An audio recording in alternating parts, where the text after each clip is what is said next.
Hi, Julie Jones from SSP Performance, Smarter, Stronger, Better Mindset Training. Here with this week's Mindset Made Simple Tip of the Week, brought to you by Game Day Sportswear. This week we're talking about feel it, then find your way back. And this is take 20, at least, and you'll see why soon.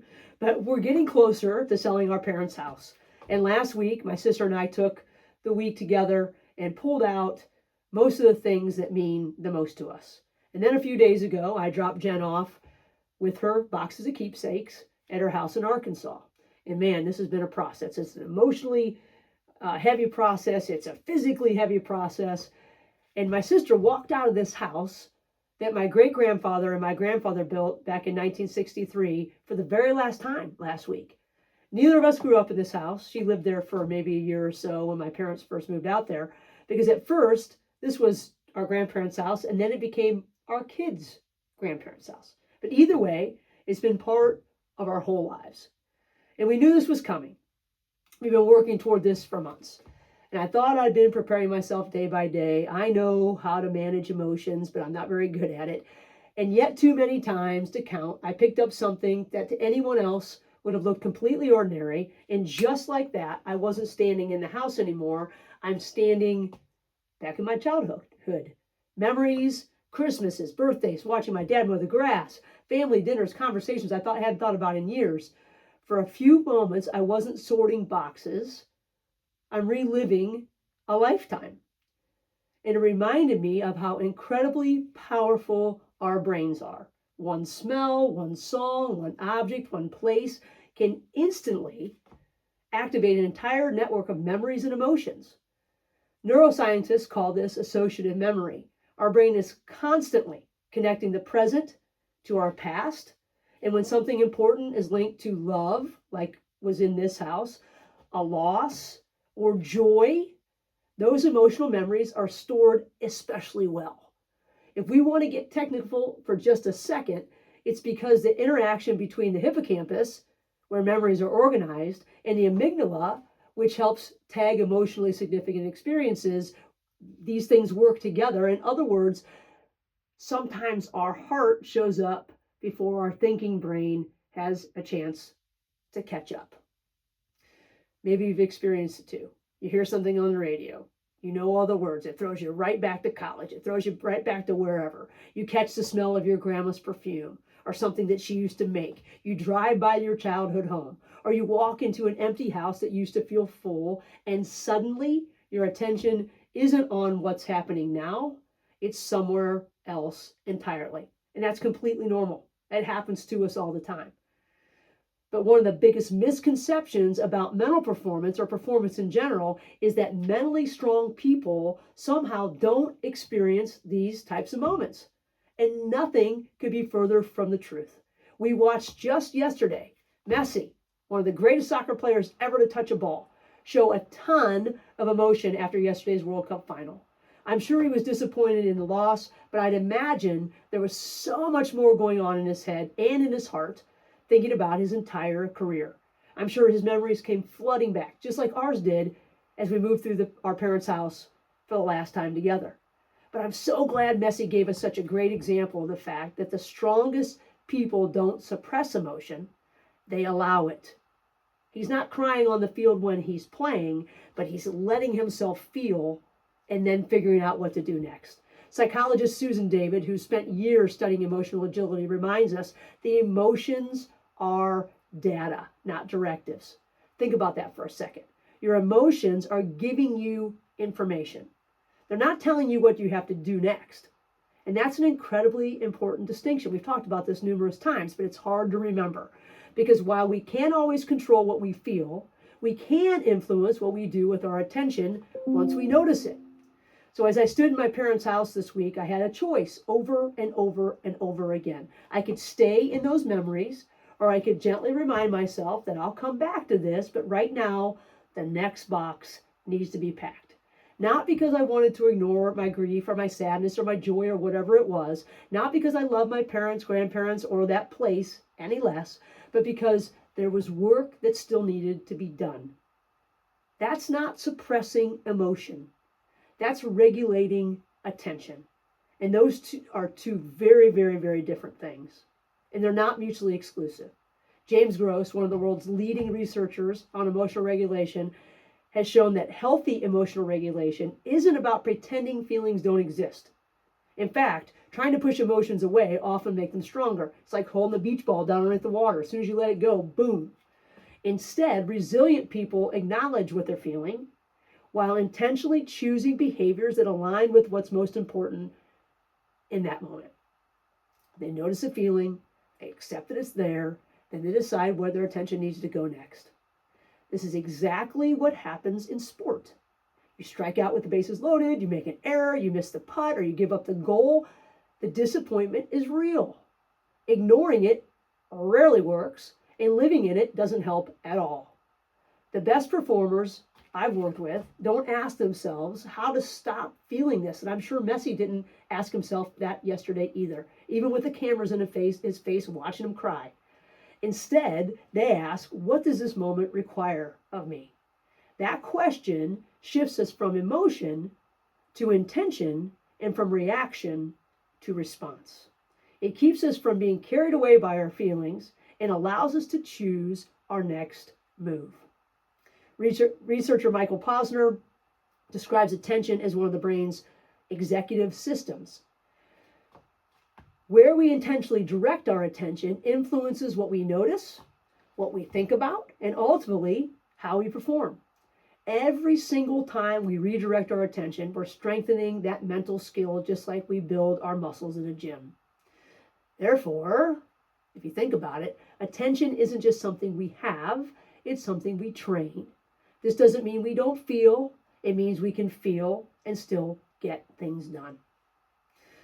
One thing I've learned over these past few months is this: grief does not disappear. It simply asks for a different amount of our attention on different days. Some days it whispers, some days it screams, and some days it completely catches us off guard. None of these is wrong. But life doesn't stop while we're grieving, just as the game doesn't stop while we're lamenting a mistake or a missed opportunity. Teams still practice, kids still need us, bills still need to be paid. We might still be in the play, the ball might still be in play at the moment, teammates still depend on us to do our jobs, and the world continues asking us to show up, no matter what happened. And the good thing is, we can. Not because we're ignoring our feelings, but because we're learning to move between feeling and functioning. These two things aren't opposite, they're partners.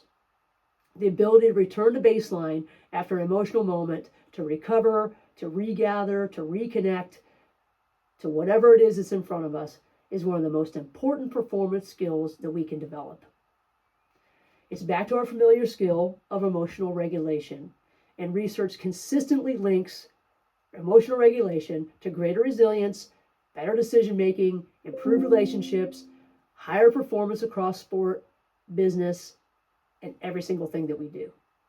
So the next time emotion catches you by surprise, we need to be thinking about this. It's not really our notice, truth, narrow tool, but it's really close. First, we simply notice, because self-awareness is our superpower. Instead of saying, I'm sad or I am overwhelmed, say, I'm feeling sad or I'm feeling overwhelmed. Or even better, talk like an Irishman, not the same, but Irishman, and say, sadness has come upon me. Because you're not sad, you're you. I'm not sad about closing my parents' house. I'm Julie, but I sure do feel sad about the whole process. It may sound like semantics, but it isn't. One makes sadness a part of our identity. The other reminds us that it's an experience that we're moving through. And like every emotion, it comes, it will stay for a while, and eventually it will leave again. I love that because it reminds us that emotions are visitors, not permanent residents. They deserve to be welcomed, listened to, respected, but they don't have to move in forever. Emotions are transient brain-body states. They're constantly changing as our nervous system updates information from our body, from our environment, from everything around us. And Gross's and Feldman-Barrett's work that we talked about last week on constructed emotion both support the idea that emotions are dynamic experiences. They are not fixed traits. What we need to recognize is that language plays a powerful role in how we experience and regulate these emotions. That's why becoming more precise and flexible with emotional language tends to improve our emotional regulation. Next, we name it. In past tips, we've talked about how research shows that simply labeling an emotion reduces the activity in our amygdala and increases the activity in the prefrontal cortex, which is responsible for self-control and decision-making. And Dr. Matthew Lieberman's work refers to this as affect labeling. In short, if you can name it, you can begin to manage it.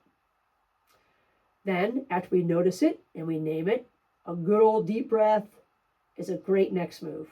One slow physiological sigh or a long exhale tells our nervous system that we're safe enough to think clearly again. And then finally, we ask that great question, what does this moment require of me? Or what does the game demand of me right now? Not what my emotions want, not what happened one play ago. What does the game need from me in this moment? That's exactly what elite performers do. They don't perform according to their emotion. They perform according to the information that's in front of them. These two questions are similar. One is for life, the other is performance. The differences are simple. The word require implies that there may be some options, which we normally have in situations like the one my sister and I were in last week. But demand implies that there is one best response dictated by the environment that we're in right then. That one might be the better question when we're trying to be our best. But either way, our emotions tell us how we feel.